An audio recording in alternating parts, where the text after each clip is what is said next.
Ladies and gentlemen, boys and girls, children of all ages, it is I, Katie Kaboom, your former Ramble Mania World Heavyweight Champion, the one who will defeat Hazel, the iZombie at SummerSlam.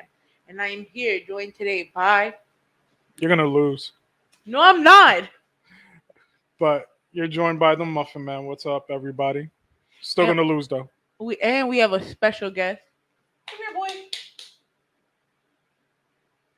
Mello, the Canine Crusader, the newest member of the headquarters family. Say hi, Mello, to the Ramble Mania fans. So, it's been a while. We do apologize. We had personal stuff happening. Had to make sure that we were nice and well to come back to our loyal fans here at the Ramble Mania Squad. Muffin Man, how you doing? Could be better. Could be better? Yeah. Why? I was hospitalized like 2 weeks ago. Oh, shit. And then we got a dog. Well, that too. Happy anniversary, babe. Happy anniversary, babe! And our anniversary is on SummerSlam, mind you. Oh yeah, But I'm still gonna win. sure. Kiss my ass. I was off by one in the last one, and I tied with Hazel. And I would have won the simulation had they let me go with Chris Benoit.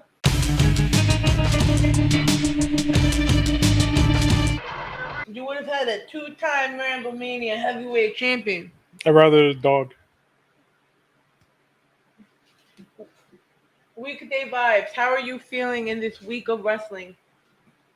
A lot of shit happened. A lot of shit definitely did happen, but we just got through Ring of Honor Death Before Dishonor. I do gotta say that Briscoe FTR match, hands down match of the year. I'm sorry. I don't care what happens between now and the end of the year. That was match of the year. My man Claudio became a champion Finally. after how many years of wrestling? Finally. Oh man. He had to leave WWE where he was wasting away to be able to get some type of championship. You know, but it goes to show you though how WWE treats their talent, especially the business. Well, you know what it is with WWE, and I'll give them props because it's worked for God knows how long now. Mm-hmm. They have a certain mold of wrestler that they want their I know they call all of them superstars, but they're actual superstars because we all know some of them aren't really superstars to fit. And it's generated them so much money over the years. So, yeah, there are a few fan favorites out there that probably will never see a actual heavyweight championship belt reign. But what they do and who they usually pick for the time does work for them. Okay. But speaking of WWE, they had a major upheaval as of late. We might see some of the stars that we haven't seen really out there kind of get that push now. As Vincent Kennedy McMahon announces his retirement from WWE amid sexual misconduct allegations. Longtime WWE chairman and CEO Vince McMahon announced his retirement from the company 1 month ahead of his 77th birthday. On Twitter, he tweets, "At 77, it's time for me to retire. Thank you, WWE Universe. Then, now, forever together." The longtime WWE figurehead purchased the company from his father in 1982 and made it a global phenomenon that boasts multiple billion-dollar television deals and is publicly traded on the New York Stock Exchange. McMahon said in a statement that his daughter Stephanie McMahon and current WWE president Nick Khan will take over as co-CEOs. Stephanie will also serve as permanent chairwoman. Last month, McMahon announced to the company that he is temporarily stepping down from chairman and CEO, but remaining as head of creative after the Wall Street Journal reported that the WWE board of directors was investigating him for paying $3 million to a former WWE paralegal in exchange for his silence about a sexual relationship between them. Yeah. I think he was forced. If you want me to be honest with you, it was kind of like one of those backroom deals where you retire and we're not going to continue to make a big deal about this and continue to further tarnish your name. Which, you know, I feel like he did the right move, considering there were also a number of factors outside of that going on as well. Considering, What you mean, like he was passing it on to Laurinaitis and everyone? well, not only that, but I'm talking about the product in general with him running it. Oh yeah. With it, like WWE, a lot of people, you know, it has its extremely loyal fan base where they can do no wrong. But for the casual fan and those niche fans are out there that watch other things other than WWE, it was starting to really get stale.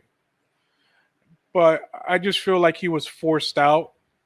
And one thing that they don't cover in that allegation is that when he actually started that relationship with that woman, he instantly raised her salary to 100,000 from 200,000 to $300,000 a year, just to also keep her happy. So even though it might have been from his own money, he did use company money as well during the actual relationship. Also, that was something in the investigation that they let out, but a lot of people weren't paying attention to. Do you think it really mattered though if he used his own money or not? Because in the end of the day, he's gonna be a figurehead. So Like, yeah, it was his own money, but at the same time, I think it was more the fact that he was bringing other personnel from the company in it that really was the determining factor via John Leonidas, Laurinaitis. whatever. He's not important anymore. He's gone. But I think that's more the determining factor of why they're really putting an investigation into this because if I remember correctly, some other women also came out um, accusing him of doing sexual misconduct as well when this But was are you going on. surprised? No, look at the Attitude Era. That's pretty much all he did. Exactly. But at the same time, there's a such thing. There's a difference between for show and actually doing it. But babe, you saw so many times on Dark Side of the Ring. Like you remember the Flight from Hell. All of this shit was real. Yeah, So it's like but they but here's the difference though. When it comes to something like that, yeah, it does involve the company because those wrestlers that were involved in it, and I'm not gonna say anything for those who haven't watched that episode. Seriously, go watch it. It was a great episode. They're at the end of the day, they're employees. They could brush it under the rug a lot easier than brushing under the rug it being the CEO of the entire company. yeah.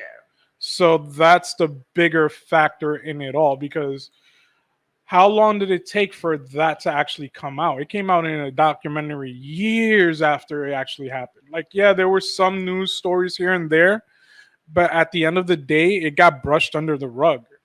Like many other things. Like Exactly. like But this, yeah. Or I can't even keep saying Benoit's name. But look, they even brushed Ben. Like despite what Benoit did, okay. Look at how many CT scans, and they said that he had CTE, and WWE never noticed it. well, it's not only just a CTE. Remember, his finisher was the diving headbutt. And plus, remember the steroid scandal that they had too. So that's a determining factor as well. Imagine mixing CTE with steroid rage. That would cause any. And I'm not giving him an excuse No, no one's giving him an because excuse. what It's he did because of was his wife. horrible. Well, his wife and one of his sons. Yeah. That was horrible. That was a tragic event. I'm not giving an excuse, but what I'm saying is that if they really took care of their wrestlers at that time, A lot of it shit wouldn't happen it now. would it could have been prevented, and we could have still seen Chris Benoit today, and he would have been inducted into the Hall of Fame as a legend. Because let's be real, that guy was one of the most technical sound wrestlers that ever existed. Like, yeah, he might have not had the popularity of, let's say, The Rock or Steve Austin, He but got popular after. he really knew how to handle himself in that ring. And anybody that's worked with him says the same thing. Like he was one of the best people to work with when it came to the squared circle. But on that note, what do you expect now with both Stephanie and Nick as co-CEOs? Well, I'm really happy for the fact that one of the first things that they did was bring back Triple H as Executive, executive of talent development. yeah, which was amazing. Yeah, because look at NXT in its heyday. Because right now, in my opinion, NXT sucks. NXT's been sucking though. But when Triple H was really in charge of it, and he had William Regal there, yeah, we're not gonna get William Regal back because he's over at AEW. That's WWE. In my opinion, don't get me wrong. When they lost, when Trips went and took care of his heart, like that was a big loss for them. When they let Regal go, they're stupid for that. Well, remember they took Triple H out of NXT way before he left to get treatment for his heart, because that's when NXT 2.0 started. It started after the heart stuff. No, before. You got to remember the last time I saw NXT, right? Regal. It was when Regal stepped away. He said something along the lines, and he was in the background and said "fuck this," and he walked away.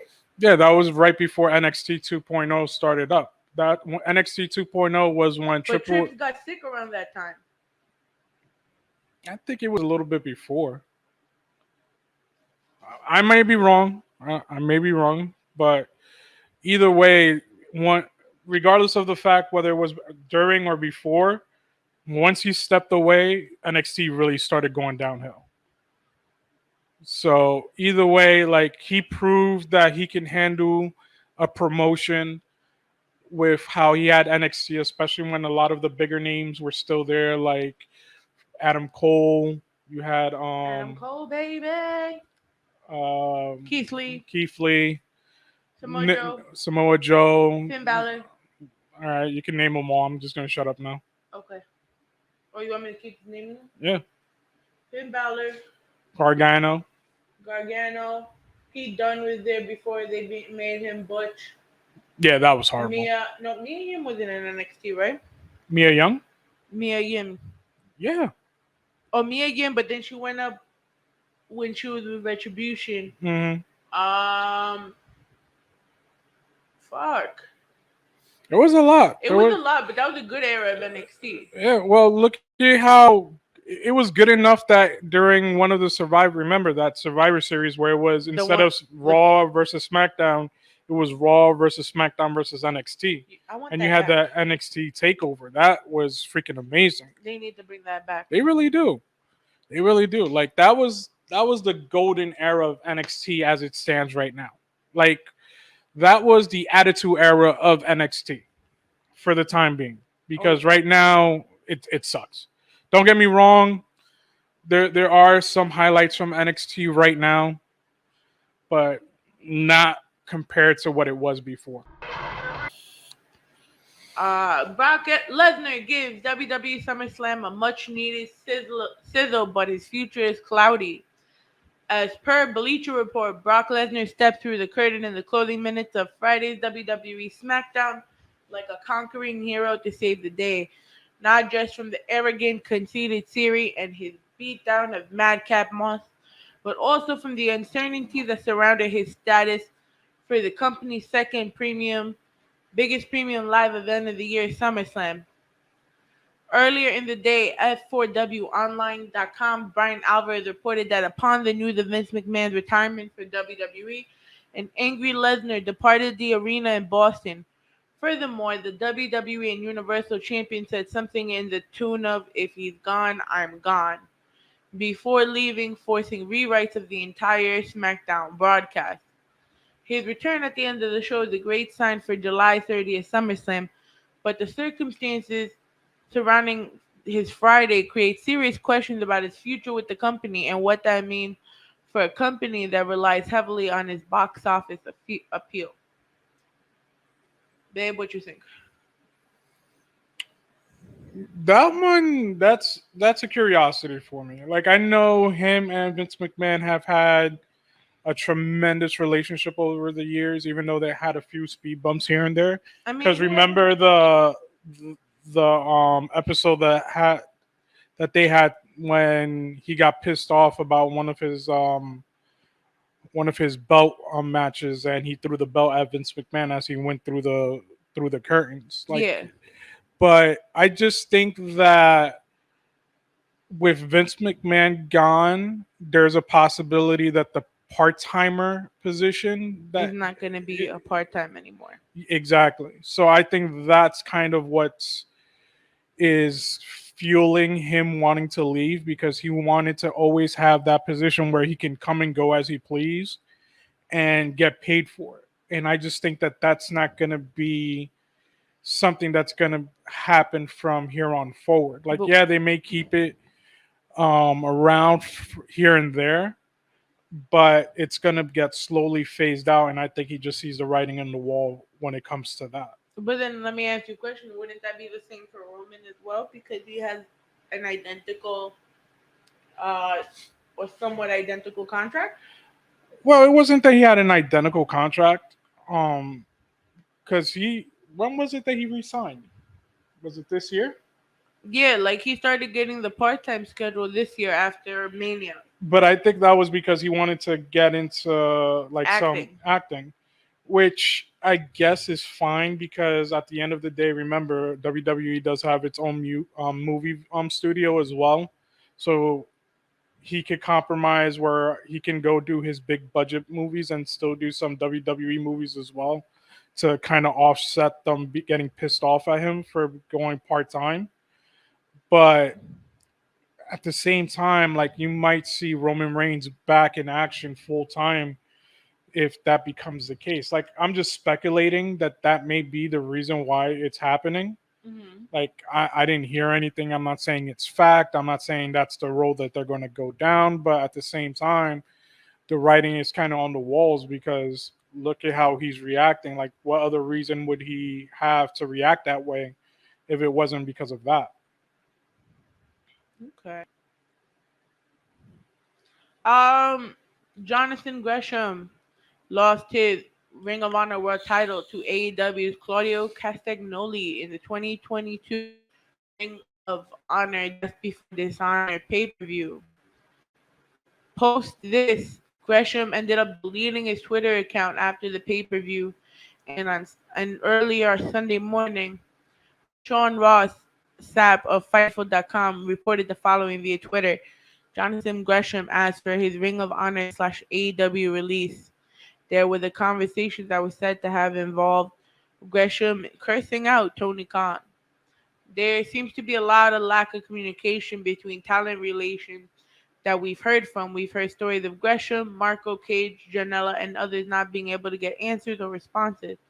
Gresham was said to have felt disrespected due to the lack of communication from the company leading up to the pay-per-view. Gresham was also said to be frustrated about the lack of time for his match against Claudio. It is believed Gresham could be done with wrestling for the foreseeable future. In, Prior to the pay-per-view, Gresham did an interview with WrestlePurist.com and commented on Khan. "Quote unquote, to be honest, I've not really talked to him. I don't know what he thinks about me. I've had very short conversations with him, and when I say short, I mean short. So I don't know. I would hope that he values me. I don't know though, so we'll find out in the coming weeks, months, I guess." Gresham also said the following about being aligned with Tully Blanchard. "I arrived at TV one day and I was told that's what I was doing. And then I was like, okay, I don't know if it was super sought out though. Don't know anything. All I know is I do what that I was told. All right, let's make it work." Um, so I was talking with Mikey about this match.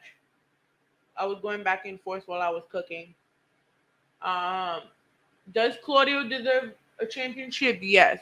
Should he have put down Gresham? No. See, my thing with Gresham is that I don't know if it was due to the lack of communication with Tony Khan, but you were seeing him more on Impact than you saw him on anything else. Hmm. So that could have been a reason why they decided to go in that direction with Claudio. because one fear that might have happened was that they were even though they do have a relationship with Impact Wrestling, that they were going to lose that belt to somebody in Impact. So why not put it on somebody that constantly is going to be on AEW and whenever Ring of Honor pay-per-views come out on Ring of Honor pay-per-views? Mm-hmm. That's my feeling about it. Did they do Gresham dirty? Yeah, kind of. But at the same time, who knows what else is going on behind the scenes, because it's there's a saying, there's one story, there's another story, and then there's the right story. We've only heard the side of Tony Gresham. Wow, Tony, I just combined the two. I did a fusion there of Gresham himself. We haven't heard what Khan's side of anything, and then we don't know what bits are actually true from both stories to actually come out with the true story of why things went down the way they did.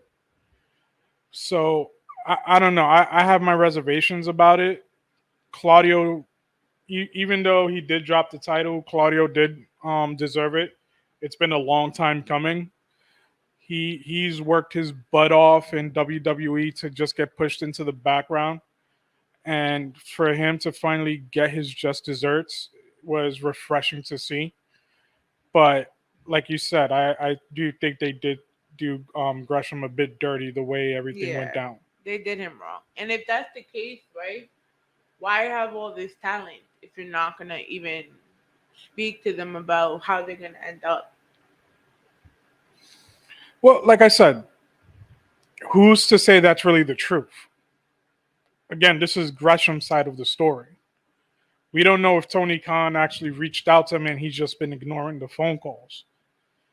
Because what Gresham has been doing is he's been going on Impact and he's been going to a lot of the independent places. He hasn't really been like a lot of other Ring of Honor stars been on AEW. So who's to say that, yeah, maybe they were playing phone tag, like he was calling him and the other party was calling the other one, and they just kept missing each other, or there was a lack of communication on both ends. Because it could have been to the point where Tony Khan shot him an idea or told him this is how things are going to go. Gresham didn't like it, so he started ignoring his calls, and then he's saying that, yeah, there was a lack of communication, but it was because maybe he just didn't like the ideas that were rolling out that involved him at the time. So we only got one side of the story, and again, this is not me defending Tony Khan because he's done a lot of dumb shit in the past too. But it's only one side of the story. Like, I would love to hear both sides to just to be able to form a more educated opinion about it. Brian Danielson makes an announcement regarding his in-ring status with AEW. Via NoDQ.com, Brian Danielson has been out of action in AEW since the 2022 Double or Nothing pay-per-view, and there was initial concern about the nature of Danielson's injury after it was said that he couldn't fly to an event. During a panel at the 2022 San Diego Comic-Con, Danielson provided an update on his in-ring status. He announced that he is cleared to compete and will face Daniel Garcia during this Wednesday's edition of Dynamite.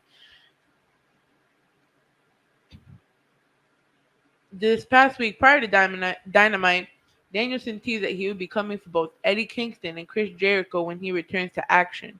Danielson tweeted the following: "One of these men takes credit for injuring me, and the other one is the man I actually blame for it. Excited to see them destroy each other. And when I get back, I'll kick both of their heads in hashtag AEW Dynamite." I mean, yo, he did fuck it up for them. Kingston really did fuck it up for them. He did. Like, I don't know why he would turn on Mox. So, it's all storyline. Let's be real about it. But at the end of the day, I'm just glad that Danielson is coming back because we all know that he's had a history of concussion problems, which is why he retired for those few years, like those 2 years in WWE, because he just kept getting concussion after concussion after concussion. And the way Tony Khan handled this was, I give props to Tony Khan in that sense, because um, Danielson wanted to come back earlier, Yeah. and he was saying, "Yeah, he's all right, he's all right, he's all right." And then One day he was out of those. He's all right. He's all right. He's all right. He was like, yeah, I don't feel too well. So one thing that Tony Khan implemented was that if you get a concussion, you have to go 8 straight days without actually feeling any of the effects Which is before you, smart. which is it is smart and should be implemented in a lot of other places. But it's like, could you imagine if WWE implemented this shit? They should. If it's not implemented already, they really should. But at the end of the day, I'm just glad he's going to come back. He's a talented wrestler. He really was one of the driving forces behind the Blackpool Combat Club. That's my shit. Yeah, that staple is wild, and I'm just looking forward to see that him coming back and seeing him on Wednesday when he makes his return, and just to see how that line between Eddie Kingston and Chris Jericho and him start to progress. Are you ready to get raw? Let's see how Raw did. Let's see how they did. You ready to get raw, babe? Melo's ready to get Raw. Melo, you ready to get raw? In the name of the Ramblemania God and Bob Marley himself, I do declare this an episode of What's SmackDown on SmackDown. Let's get raw! Ding, ding, ding. You know, the generic welcome, then, now, forever. We are 8 days away from the biggest party of the summer. WWE SmackDown hit the Fox Airways off the back of the shocking retirement of Vince McMahon as CEO and head of creative, which was announced hours before SmackDown. What went down on Friday? Let's find out. We start off with Stephanie McMahon kicking off SmackDown. Let's see. Stephanie McMahon kicked off tonight's show by referencing her father's retirement earlier in the day, discussing the contribution to the industry and leading the fans in a chant of "Thank you, Vince." You know, for someone that had took time off, though, she looks great, though. Yo, she still got that fake smile though. She had, I mean, listen, she's a McMahon. It comes with that. It just looks creepy. I mean, she looked creepier when she was younger. Nah, she got that Freddy Cougar smile. She had that Freddy Krueger smile when she was a kid. Yeah, well, still, You listen, remember, she had that and the crocodile tears. I rather the crocodile tears. Like, look how fake this promo is, though. Nah, she's happy. She's where she's at. I mean, yes, but this is a total PR stint right here. Of course, That it he is. wanted to make sure in his retirement that he thanked all of you. He thanked the WWE universe. I hate that the captions go slow. And now all you see is a chant of "Thank you, Vince." But can you blame them though? Really? Would we see without Vince and WWE? Would we see ECW? We would have. Would we see Ring of Honor? Would we see Impact? Would we see, All Elite Wrestling? I mean, I understand that completely, but you would think, personally, I feel like they could have done more for this because of what he's done. Well, who's to say they won't do something later on? Like, remember this. He announced his retirement a few hours before this came on. So they didn't really have time to prepare something. Thank you, Vince. Thank you, Vince. Thank you, Vince. Crocodile tears, but thank you, Vince. And now we have post this. The Street Profits come out in a Shield format from the bleachers. What Shield format? They came out dancing. They came out. Listen, they came out though like the Shield, right? It was from the crowd. I call it I the Shield I, I, I get it. I get They it. might have my Shield format. God damn it! Look at them coming out dancing. Don't. That's the only difference. But they came out from the crowd like the Shield did. Yeah, I don't give a shit about the Shield reference. How did you feel about how she came out? It was like whatever. I didn't give a shit. Like, don't get me wrong. Like, I'd be one of those chanting "Thank you, Vince," because, like I said, he contributed to a lot in terms of keeping wrestling alive and to the start of a lot of, even though a lot of these promotions don't want to admit it, he's a big part of the reason that a lot of these other promotions exist because of his contribution to keeping wrestling alive and keeping it interesting and making it as popular as it has been. So everybody owes him a debt of gratitude, whether you love him, you hate him, I just feel like you got to respect the guy regardless. I just feel like there could have been more. Like even right now, honestly, if I was me, right, in a, I would have had both Stephanie and Nick Khan come out right now. Yeah, but Nick Khan ain't going to come out. No, he's not. He's a behind the scenes guy. He doesn't want to be in the limelight or anything like that, which is why he's only a co-CEO. You got one that's going to be behind the scenes, and you got one that's going to be the actual face. So now we here with the Street Profits in the ring. Here to let us know a little known fact. There's a little bit of information. Next Saturday, Nashville, Tennessee, yes. SummerSlam. Just like the homie KG said. In 2008, we all want the championship. Anything is possible. At SummerSlam, they're proclaiming that we will be looking at the new WWE Undisputed Tag Team Champion, the Street Profits, baby! Because we want the smoke. Yeah, I would love for them to win. I'm honestly over the Usos. A now series going to come out. Mr. Money in the Bank. Mr. Shitty in the Bank that made me have to be tired with goddamn Hazel. I could have told you he would have won. Yo, babe. No one expected him to be the surprise entrance. I did. Don't fuck me like that. You didn't ask. And now he's like, I don't care what you two are doing at SummerSlam because no one cares. But everyone cares about what I'm going to do at SummerSlam. And I'm going to cash in on Roman Reigns and Brock Lesnar. I'm going to take back my United States Championship from Bobby Lashley. Then I'm going to cash in and become the new undisputed WWE champion. I really hope not. I actually think he is. You really think they're gonna look? They're gonna end. You're telling me they're gonna end Roman's streak? Look, I'll put it this. The reason I would love, and I hate Theory, but the reason I would love Theory to win the championship because it kind of shows WWE going into a new era in the sense of he's not your prototypical champion.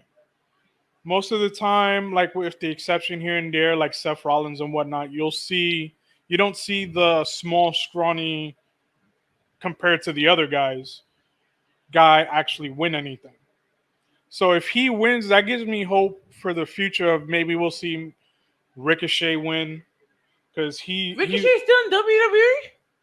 He still didn't get released yet. No. Shit. But I'm saying, like, you may see like those type of in-ring performers actually have a chance later on in the future. Babe, the face you make, right? When you start running your mouth off and the bullies come to shut you up. So now we're here in the square circle with the Undisputed Tag Team Champion, Austin Theory, and the Street Profits. And here Theory is being a giant show-off. Oh, and here they go. The Usos versus the Street Profits to kick off the day as a set-off to our main event of the Usos and Austin Theory versus Madcap Moss versus the Street Profits as Madcap Moss goes running through. Go, Madcap, go! Go, Madcap! Boom! Oh, clothesline. Oh, and now the Usos are double teaming on Madcap Moss. Oh, now Theory got involved. And now the Street Profits are getting in, selling the score there for. Oh my God, it is a brawl on SmackDown. Babe, how do you feel? Yeah. I mean, this is like the millionth time we've seen the Street Profits and the Usos, but it's okay. Oh, a double kick to Theory. And here, leading off. Oh, oh, Okay, that was cool. that was a swan dive right there. And fly. And now all three Usos and fucking Austin Theory left in the dust. We are ready for a new era of the WWE Undisputed Tag Team Champions. Give us the Street Profits at SummerSlam.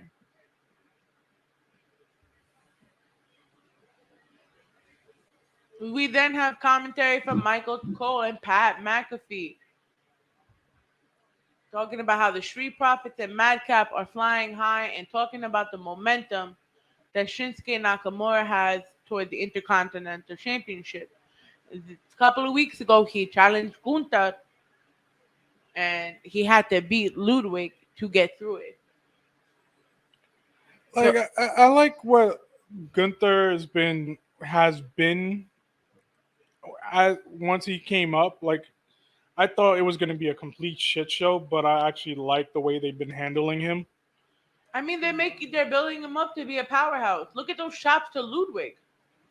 But that's the thing, though. He's always been a powerhouse, even when he was on NXT UK and NXT. Yeah, but they have to establish him because he's such a dominant force, right? Yeah, well, that's what I'm saying. I like the way they're handling him because they could have shit the bag like they've had with a lot of the other NXT call ups, but they're actually doing something right with him.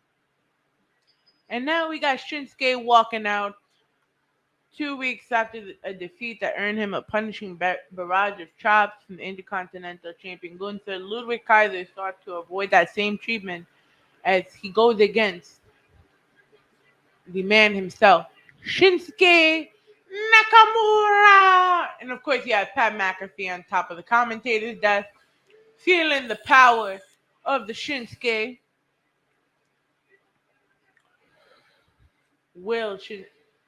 I don't know how Shinsuke could bend like that. I could do that.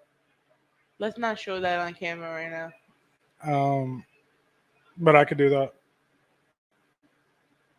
I might need help getting back up, but I could do that. Oh God. We go into our commercial break. Do you see Ludwig and Gunther for the long run, Yeah. or do you feel like at some point they're gonna try to break it up? Well, they try to break up everybody at some point, so that's going to be an ability. But right now, I just don't see them breaking up at all. I feel you. I feel you. Now we have Gunther, the Intercontinental Champion, and his stooge, Ludwig Kaiser. I really like the Pico, but I feel like he could use a different color. Yeah, that's a dope peacoat. It looks kind of womanish though. Ludwig gets into the ring, strips off his jacket, shows off his biceps. Shinsuke, ooh, and we already started with the blows against the post. Ooh, and we throw Shinsuke to the turnbuckle with a series of kicks and pressure. Shinsuke is looking not too good right now. Punch. 1, 2, 3, 4. He's not going to give up. Now having Shinsuke into the headlock with the, ooh, cover out and out in that two.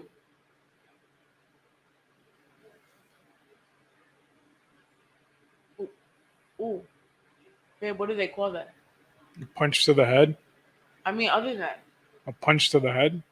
yo, 3 punches to the head and a stomp on the nose. Shinsuke's not looking too well. Oh shit! Ah shit! Ah shit! Babe, what that? A knee to the head. Elbow to the head. No, what you want to do? You're raking the face. Why are you asking me these questions like I know all the terminology? Because you're you. We got Shinsuke taking control right now, trying to make Ludwig his bitch by kicking him in the stomach and a couple of kicks to the chest up on the turnbuckle. He now throws him over into the middle of the ring. A knee to the face, go into the cover and kick out at one. That was a knee to the throat. I'm sorry, I was looking at the trajectory. We are back into the turnbuckle. Ooh, we taking the foot to the throat. And Shinsuke is going crazy. Ah, shit. Yo, every time he does that shit, he looks like he's being electrocuted. I feel like that's his adrenaline kicking in. Oh, and now Ludwig got the boot. He got the boot. What's he gonna do? What's he gonna do? Chop. Ooh, smack. Oh, belly to belly, a suplex. That was a double underarm suplex, but Cover. Kick out at two by Shinsuke. 1, 2. Another kick out by Shinsuke. We got Ludwig, Gunther looking intently. Oh, a snap suplex. And Nakamura kicks out again. Yo, he looks so stressed right now. because he doesn't want to get chopped up again. I wouldn't want to get chopped either. He's like preying upon Shinsuke. He's all right. He's got him. He's got him. He's got him. Back to the turnbuckle. Oh, oh! Kick to the back of the head by Shinsuke. Oh, okay. So now we're on top of the rope. Top of the rope. Top of the rope. Nakamura delivered the knee to the rib of Ludwig. Yo, I just realized something. What? Isn't Shinsuke's haircut the same one that Rihanna had? Oh shit! No, that's the same one Ember Moon has. No, but I'm saying, didn't Rihanna make that famous? I don't know. But Shinsuke is Shinsuke. Gunther took him to, not Gunther. Ludwig took him to the steps while Gunther looks into Ludwig intensely and ordering him to finish it as we go into the commercial break.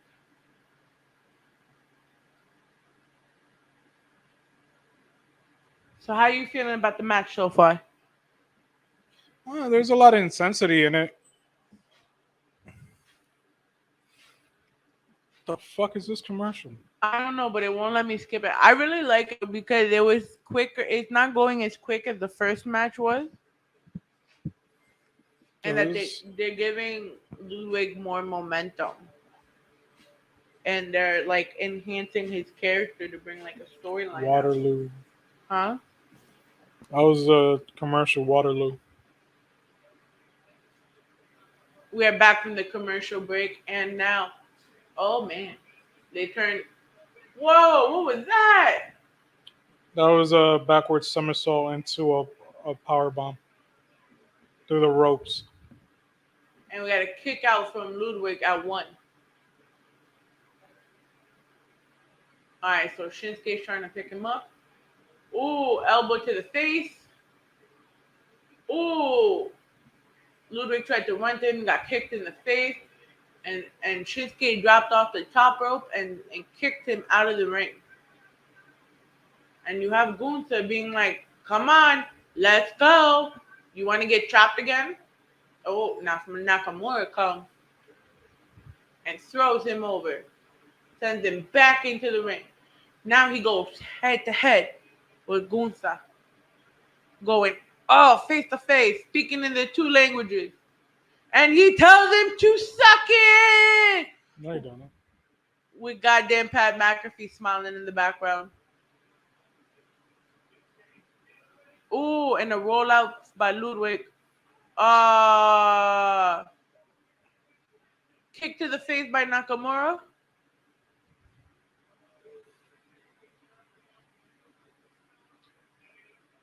All right. Oh, Gunther steps on the steps. Distracts Nakamura.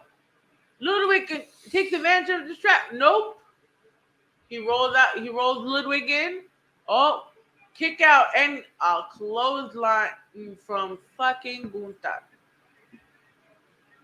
Oh! Kaiser took advantage. Cover on Nakamura. 1, 2, 3. Shout out to Gunther for saving the day. And your winner, Ludwig Kaiser. And they walk to the back. And Gunther chops it. Because he still had to have help. We are now backstage with the WWE Women's Champion and its contender, the Rowdy one, Ronda Rousey. How they go on an exchange of words prior to their SummerSlam rematch. We then see the vignettes of both Ronda Rousey and Liv Morgan as they go into this match 1 week from Friday. And we have a commercial for Tampa Bay, Florida. Shout out to my boy Chris Wong. He lives down there, so. Shout out to people in Florida. No, that's Mason's godfather. Ah.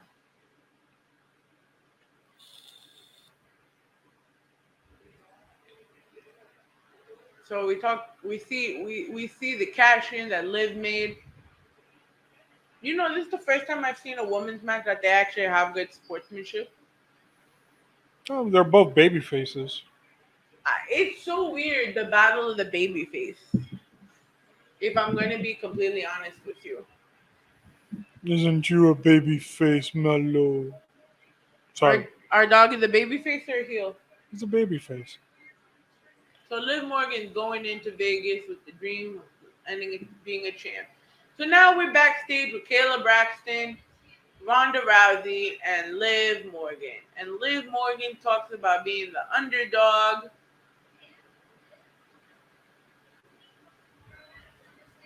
And talking about how she has to face the baddest woman on the planet, Ronda Rousey. I love her eyeshadow.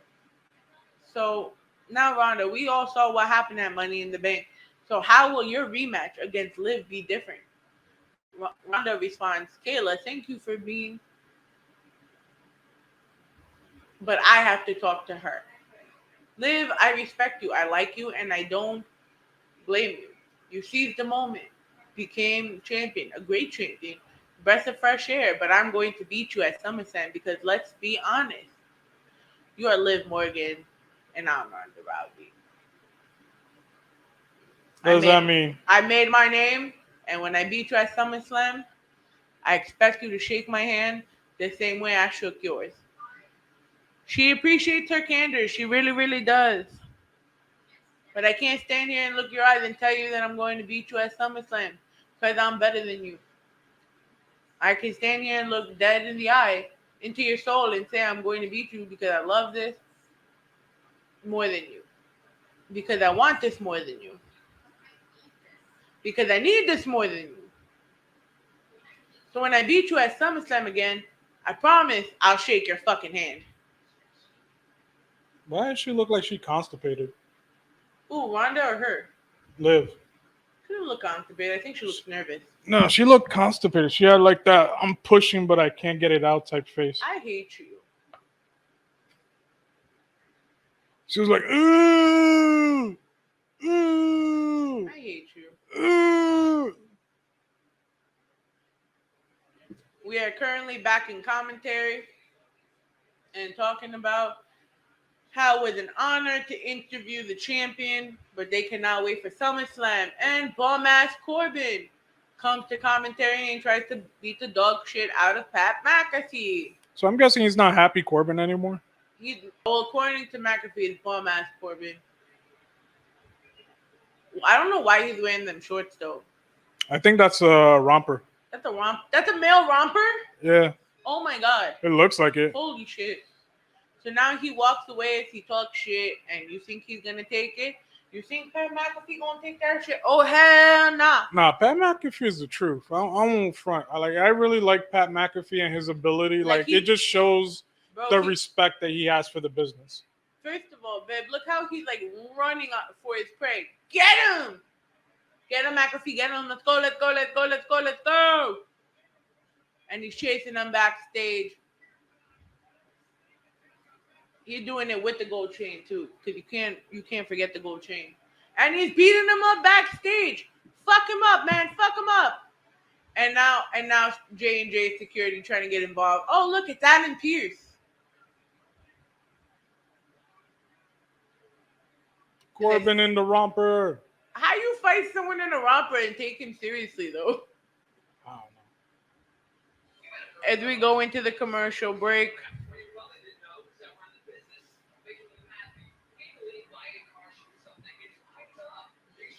McAfee comes out and cuts a promo in which he detailed his plans to whoop his former Indianapolis Colts teammate. I really like both promos. It really gave me something to be excited about between both Rousey and McAfee. I see the potential in both as they keep pushing. No, I definitely like McAfee's promo a lot better. Not taking anything away from Ronda and Miz, I just didn't, and Liv, I just didn't like the face Liv was making. Like I said, it looked like she was constipated. That shit looked weird. Kind of took away from the promo for me.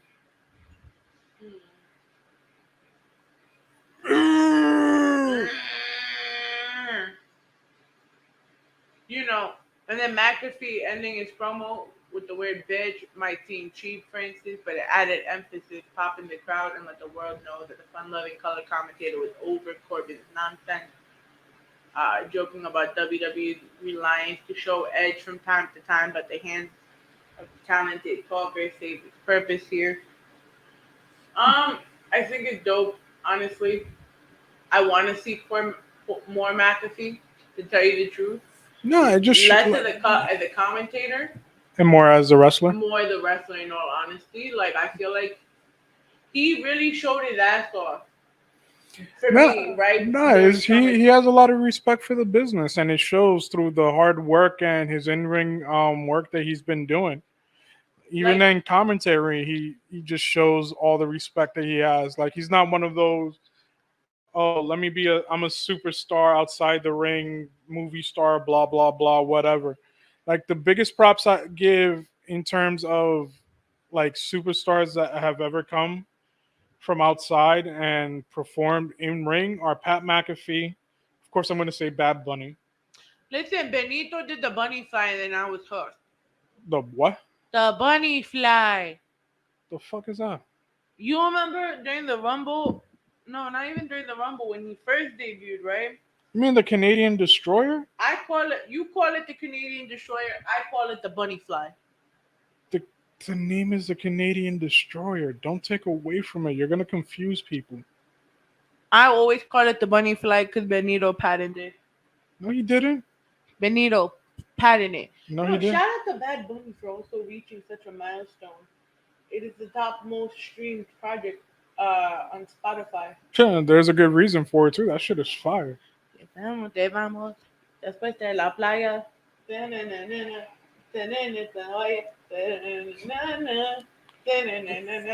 Mellow, attack. Go to sleep. Good boy. We then find ourselves in a progressive match flow of the New Day mocking the vicious Viking Raiders. In other words, the Viking Raiders before they actually let them have a personality. Yeah. Because remember, when they first came out, they were just like this. But they should have just kept it like that. I don't know why they're gonna give them, they try to overbuild and oversell people. I don't think it's that they try to overbuild them. I just think that they just lost what to do with them. But they lost what to do with all of their tag team division. Like, first of all, how you got the New Day being the new Raiders? Like, let's really talk about it. So we have the New Day, Kofi, Kofi and Xavier, with Xavier wearing a unicorn helmet.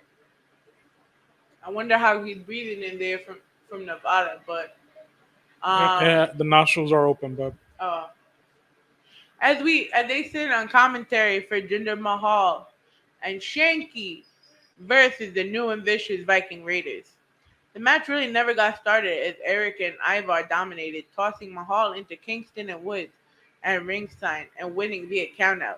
They then retreated rather than fighting the New Day, despite having dominated that team every time they've encountered them the last few weeks. yo, let Shanky dance, bro. Let Shanky dance. Let him dance. Let him dance. Let him dance. Like, I understand they're trying to like recreate some things like the Great Khali and how he used to dance around. Nah, but this is actually entertaining for the fact that he actually has a personality. The Great Khali was like Frankenstein. Leave my man, the Great Khali. He didn't do shit. He was big, and the only move he had was a chop on the head. They all of them 7-footers had chops in the head. Big Show. Yeah, but he actually was entertaining. The Great Khali just stood there and just didn't do shit. The Big Show at least moved around. Shanksky's dancing, All right, and, Braun and he's Strowman. a player to the women. And what about Braun Strowman? Ron Strowman was a beast. That dude could fucking fight, even though he's an asshole, but he's a beast. Can't get over the fact that that AEW didn't want him. I mean, you would think the W like so when WWE don't want you no more and AEW don't want you, what happens next? You create a trash fucking promotion called what that shit is called again? Something your narrative or whatever. I don't know. Create your narrative. There you go. Look at this. Look at this. Like, yo, stop treating my man Jinder Mahal with such disrespect. You got a 2-on-1 because Shanky too busy dancing. And then you got fucking Xavier and Kofi like fucking waving at Shanky. They weren't waving at Shanky. They were waving at the Viking Raiders. Oh.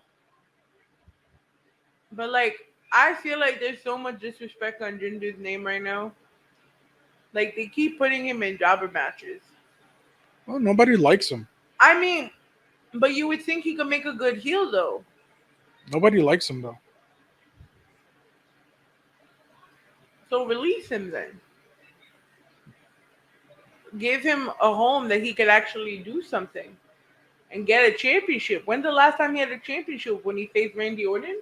Well, that's the thing. A lot of people say that it was a mistake to give him that championship Why? because he wasn't the popular opinion. What is that he wasn't that great of a champion? Because they didn't build him right. In the end of the day, a good champion is also based on the storyline. Oh, now they just threw my man's into the New Day, and the Viking Raiders are just sitting there with their hands up, like, That was a yeah. quick ass fucking 10 count. When is it not a quick ass match when it comes to New Day? And it highly disappoints me. No, I'm saying the 10 count. Oh, yeah, that was a quick 10 count. Are you sleeping or are you looking at me with your eyes No, like? he's sleeping. But his eyes are slightly open. After the commercial break, we now meet up with Adam Pearce and Sonya Deville, where she starts talking about his lack of leadership and whatnot. Uh, Yeah, I kind of had enough of Sonya Deville. I'm really mad. Because I think she's. Ow! I just popped my nose with the mic. She's such a great wrestler, in my opinion. But she went through everything she went through, and it's like I feel like she lost her momentum. So now we have the Brawling Brute come out. Sheamus, Rich Holland, and Butch. Pete Dunne. He done. I'm not calling him Butch. Fuck that. It's Pete Dunne. McIntyre and Sheamus introduces.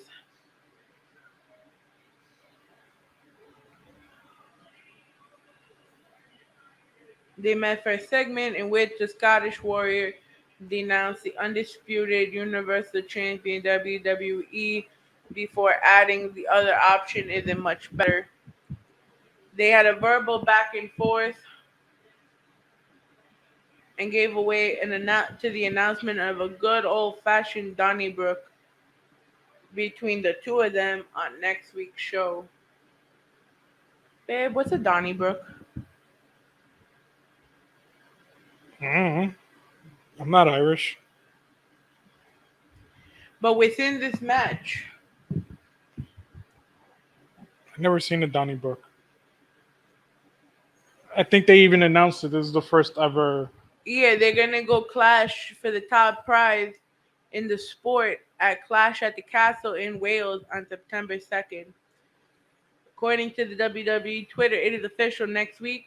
WWE Sheamus will take on Drew McIntyre in the first ever Shillelagh match. Winner gets a shot at the undisputed WWE Championship WWE Universal title at WWE Castle.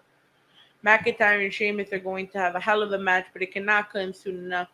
This feud has been dragging way too long, and it's just been a lot of diminishing returns.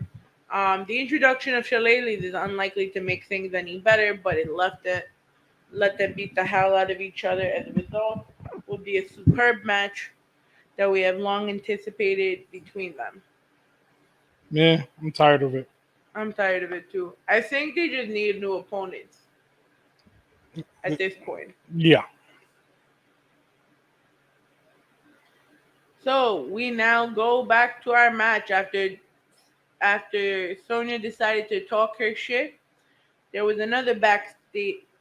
Ah, it was announced by official Adam Pearce that Sonya Deville will have to battle Raquel Rodriguez in single action.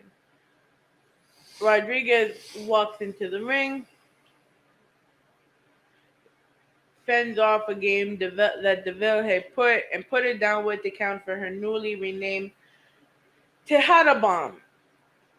And she was out in the 3 count.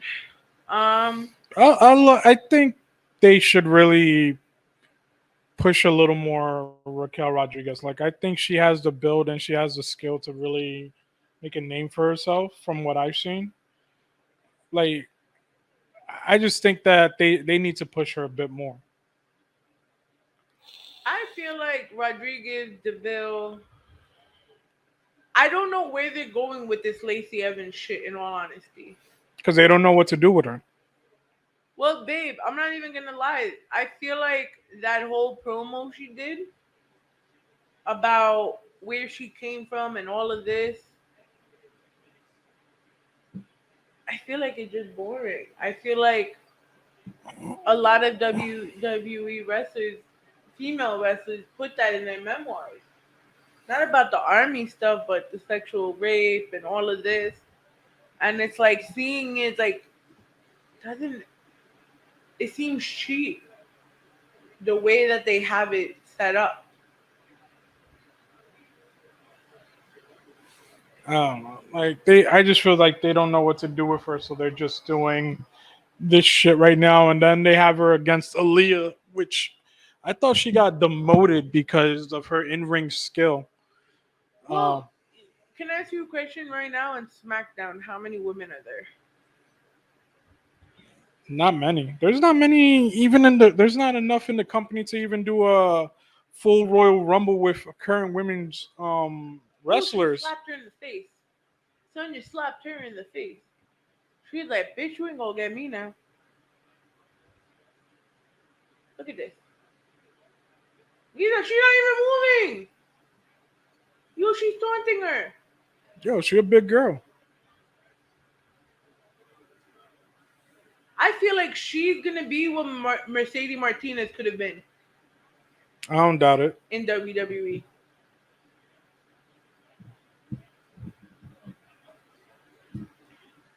Deville stomps on the right knee. Ooh, Raquel. Raquel's getting a little. Ooh, ooh, ooh. Sonya hitting her against the turnbuckle. Fuck that momentum she had. Yo, Raquel's boobie almost popped out. Oh shit. Horny jail. Horny jail. Running kick to the knee, to the face. Kick out at one.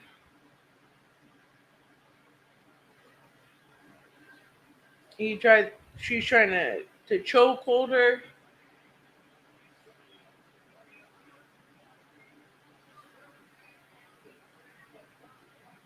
And Raquel is fighting through, lifting her up as if she was on a piggyback.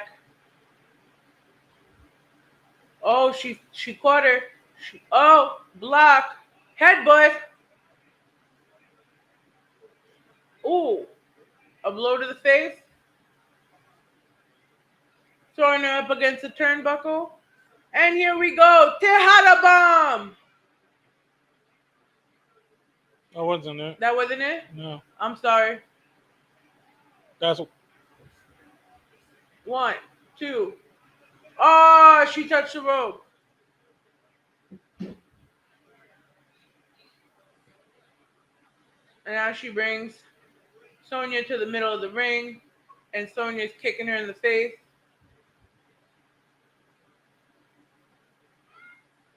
Ooh, she tried to power. Ooh, Raquel's powering through Sonya. Oh, oh. And now she threw her away like she's yesterday's trash. You don't mess with my girl Raquel. Rodriguez, Gonzalez, whatever they calling her this time, because she changed her name like 5 times. Ooh. Covered to Raquel, hook to the leg. Raquel kicks out at 2. A near fall by Sonya Deville. Sonya thought that was it, but we saw it wrong. So now, a couple of kicks to the face and the chest. She's trying to do offense to the feet. Now Raquel got her. Oh, Raquel got her and slam. 1, 2, 3. Tejada bomb! And here's your winner, Raquel Rodriguez. Yay! Look at that. Look at that beautiful. Look at that. Look at that. Look.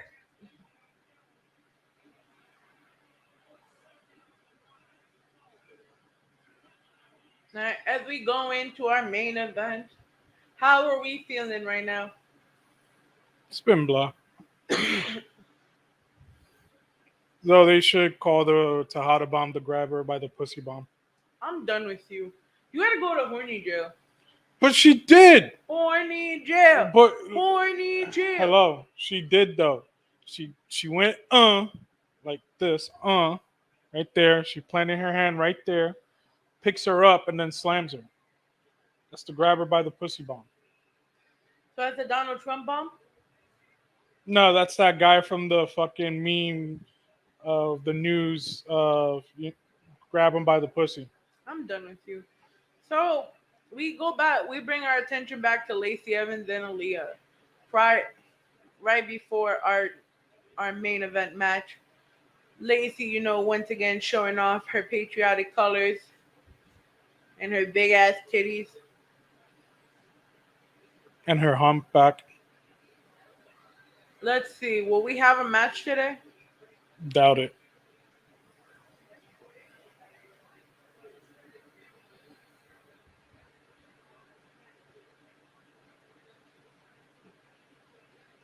Here she goes, asking for the mic.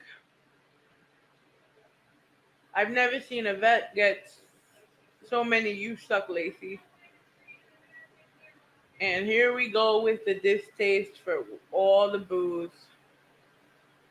What the fuck?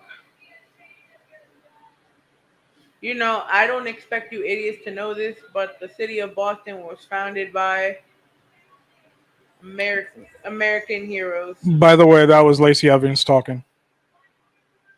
Because the way you said that, that sounded like you said we're talking about people in Boston being idiots. My bad.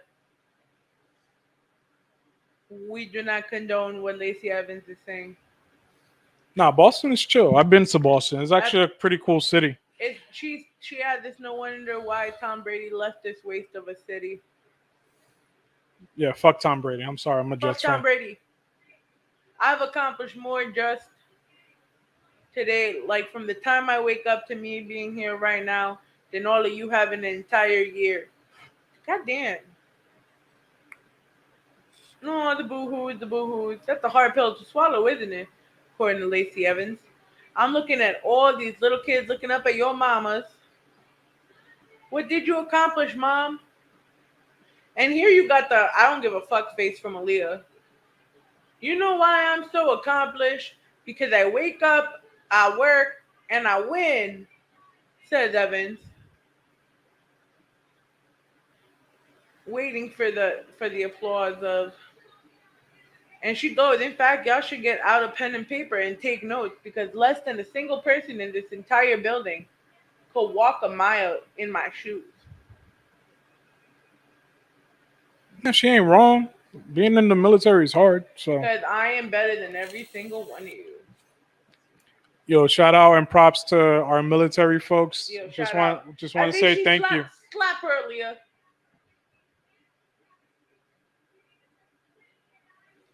And then she goes, give me the respect I deserve. And then the women's rights to Aaliyah.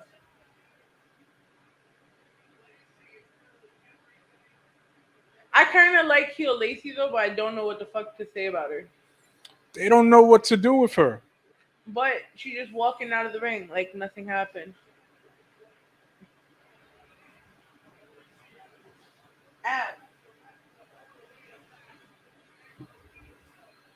And then on the commentary interview, we have Kayla Braxton once again, as her guest deserves all the respect, a WWE Hall of Famer, and the man who will be serving as guest referee, Jeff Jarrett. I still don't know what the point of this is. Um, Kayla asked him, why do you think Adam Pearce told you to be the special guest referee? He says it's an honor, but ever since the announcement was made, the support has been overwhelming. Nowadays, everyone wants a piece of Double J, but let me get started on the Street Profits and the Usos. I mean, those guys have offered me everything under the sun. Of course, I had to turn it all down, and that's why I got the job. This is the biggest tag team match in SummerSlam history. I mean, the Street Profits, the Usos, Nashville, SummerSlam, all the titles are on the line. After all the controversy has gone down between the teams, Pearce and upper management, they needed someone that wouldn't be swayed, that wouldn't be intimidated. Candidly, that wouldn't be blinded by the bright lights. They need a man that can get the job done and is going to call it right down the middle. Why are you pointing at me for? Let the very best man win, babe. Yeah. What the fuck? I ain't do nothing. You don't even know who Jeff Jarrett is. Double J. I just don't get what the point of this was, though. The fact that it's from Nashville That's the only thing. and he's a legend. They're all legends. Oh, but he did a lot. So now we're at our main event with the Usos. They're the undisputed WWE Tag Team Champions. Damn, my dog really did fall asleep before time. I told you. Yo, he don't like podcasting. Okay. Hello. Leave my baby alone.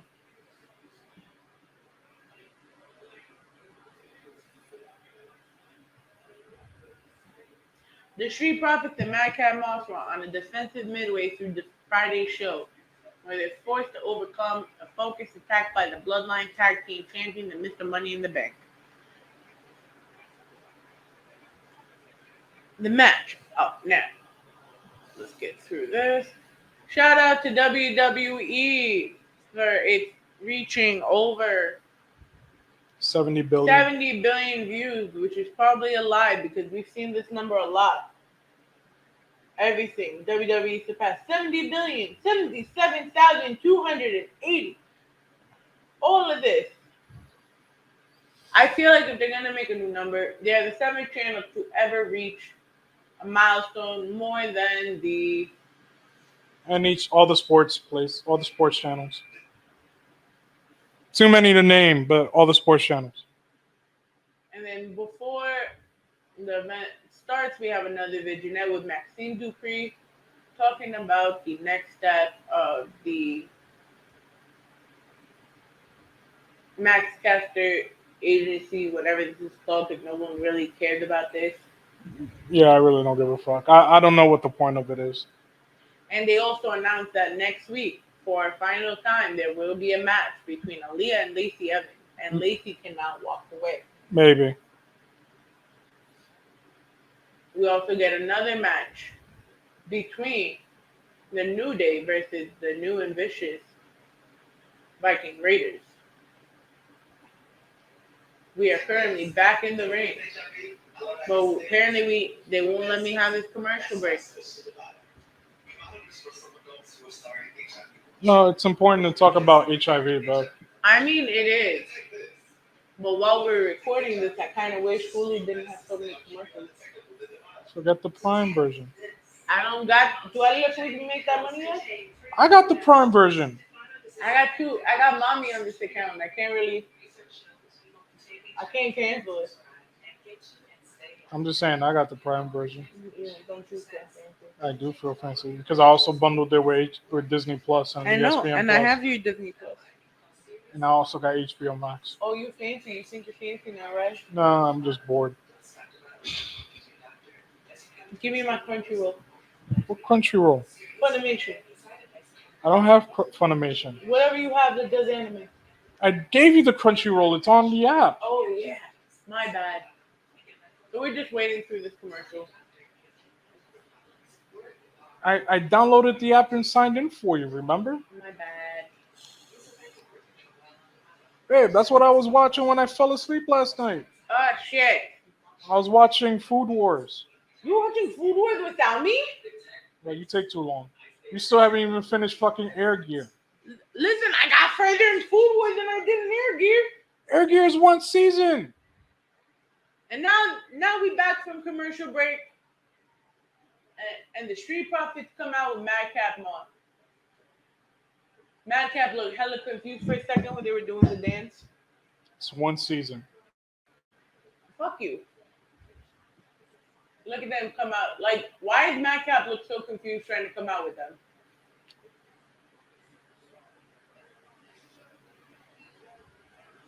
So the Street Profits are uber confident that they're going to shut the entire garden down, and with Jeff Jarrett to get special guest referee. And then you have this motherfucker Austin Theory coming out with all the selfies in the world in the background. You know, as much as you hate Theory, right? Just like as a fan. No, like I said, I hope he wins. I hope he does cash that shit in and he wins. Do you think it, like, by planning it, right? You think it's... First of all, I hate that they're planning cash now.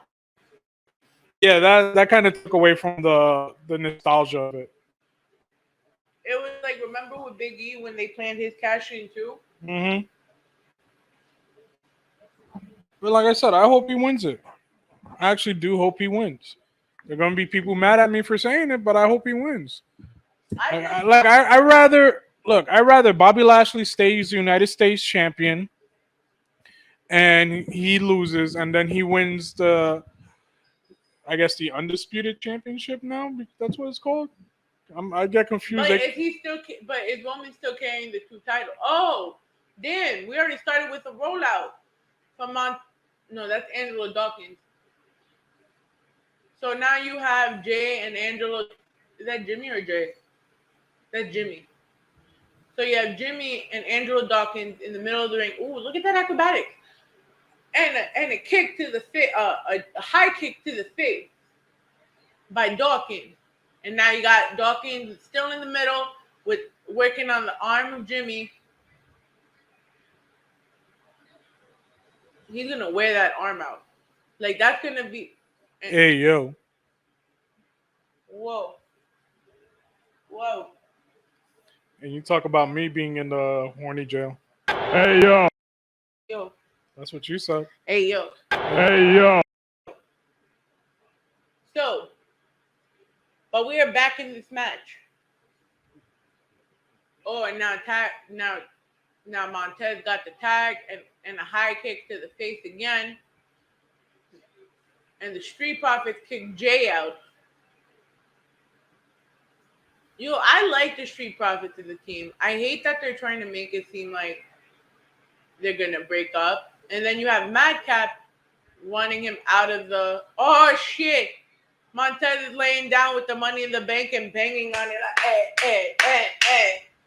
Ooh, ooh, and we back at another commercial.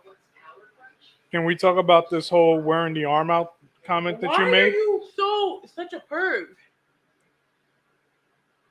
And no wonder why you in horny jail today. Who's in horny jail? You're in I'm in here with Mello chilling.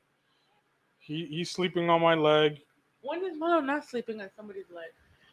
So we're back, and now Madcap Moss has got Jay in a headlock. Ooh, we're going some. Ooh, you had to help me with the commentary, babe. Hey, he's getting his ass whipped. Now he's just getting his ass whooped by Theory with drop kick and keep kicking him against the turnbuckle. Yo, doesn't Theory look like that pimple you always want to pop but you can't? Yeah. You remember the movie John Tucker Must Die? He reminds me of John Tucker. Yo, that's a throwback. So now we got Theory working on the arm of Madcap and giving an elbow to the face. Hey, yo. He's working on the arm, huh? I hate you. Hey, Mello, your mom says he's working on the arm. So he's putting pressure on the neck. And still working on the arm. I keep hitting him. While working on the arm, right? Yes. Now he's holding him by the arm now. Now he's working with Jimmy and Jay. As Jay is now punching him in the face against the turnbuckle. The referee told him to go back. And Theory's still holding him up against the turnbuckle. The Street Profits are looking intently. As now the Usos have both of his legs. Ooh, wishbone. Oh, wishbone by the Usos. Yo, that sounds like it gotta hurt. It does hurt. And Jimmy just looking at him and punch.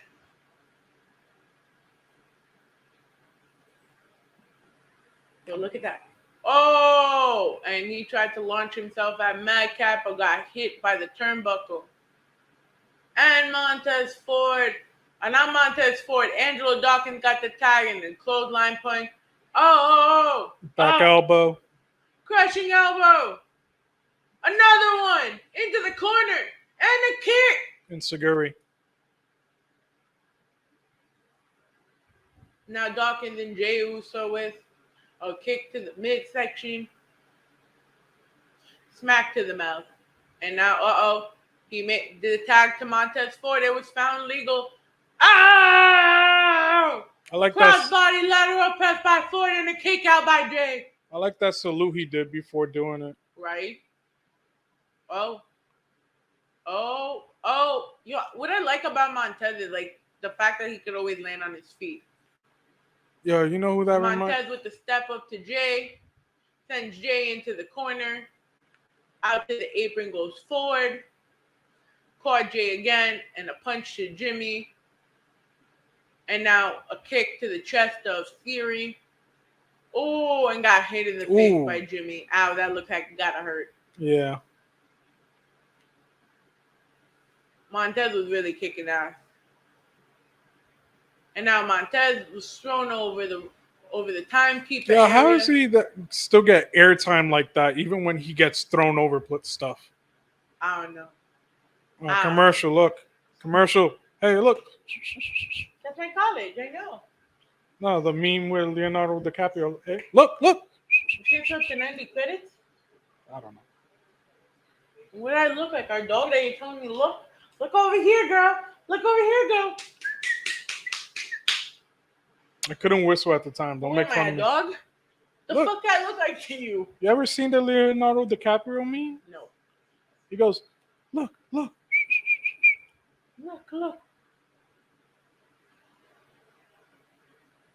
And we're back on Friday Night SmackDown. Jinx. From the event in the Garden in Boston. We got Theory against the Street Profits and Madcap and the Usos. We had Jay with the super kick. Ooh.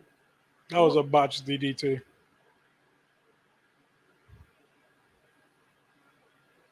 Yo, Madcap wants in. Is Montez Ford gonna make the tag? Will Montez make the fucking tag? Oh, and tag to Jimmy and tag to Madcap. And Madcap got him with the running form. And another form to Theory. And bang, face first. Theory's gonna get himself some as well. Madcap Slam. Fall away slam. At least they're not wearing out the arms anymore. Ooh, driving Madcap drove his shoulder into the gut of Jimmy. And he threw Jay over the rope. And Madcap planted him. Kick out at 2 by the Usos. Yo, Madcap had a good year this year. He went from being a lackey to being in the picture. He went from that fucking weird ass dress attire to what he's wearing now. I mean, I feel like he's more brolic now. So now he's looking at Jimmy like prey. He grabs him by the neck.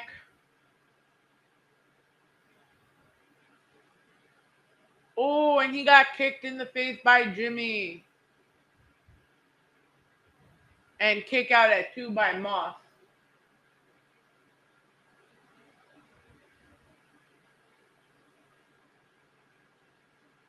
Yo, they look like they're trying to get their hearts back. And here, like, Theory's trying to get his, the tag in. Come on, tag him.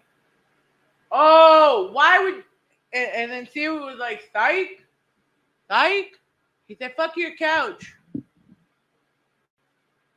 So now he's turning his back and walking away from the Usos, talking all the shit. And here you go with Jay here saying, fuck you, bro. And now they're here fucking him up. They said, fuck the Street Profits right now. Super kick to Austin Theory. They're like, fuck the match. We're gonna take care of the rap. And now Dawkins comes at them, and it's 2-on-1 attack onto Dawkins. It's a brawl, and oh no, Ford over the rope! Yo, with the Superman pose before landing on everybody. Ooh.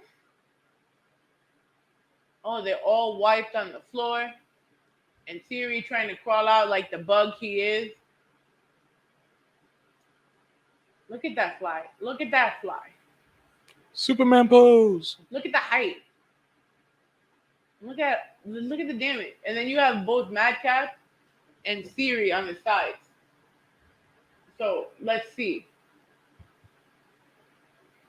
So now Theory rolls Madcap back in.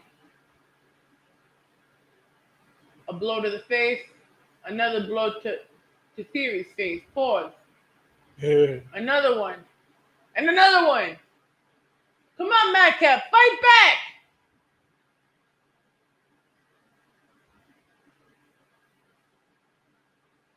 Theory set him up. Why? What is he doing? So he's trying to carry. Oh. 1, 2. 2 count.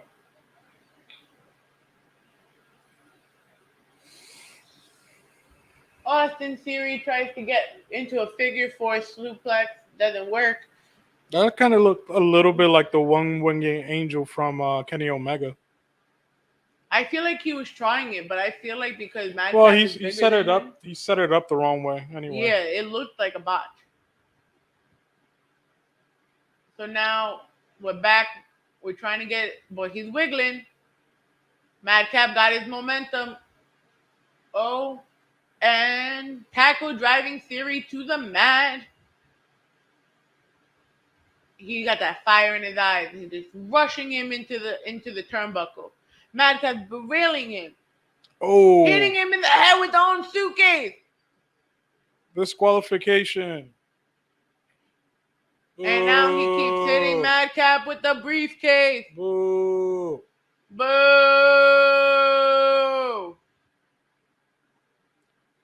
Boo!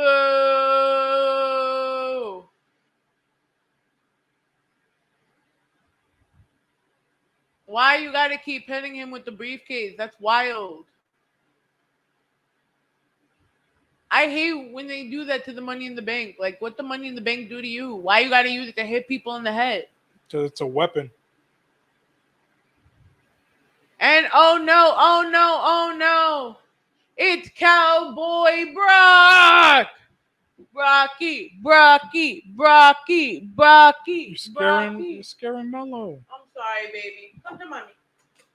Come to mommy. Come. Come. He don't want to come. He wants to stay right here. Look, he's fighting you. He's like, stop wearing my arms out. And look, the Beast Incarnate is back. Look at that cheesy smile on his face. Look at Brock's cowboy cheesy smile. He walks down the ring. What are we to expect now? First of all, he rocks a ponytail better than most white guys we know. He rocks it better than most girls we know. Damn. So now the alpha male of the WWE is circling the square circle, looking at Theory. At least he doesn't look like Old Testament Thor anymore. I'm done.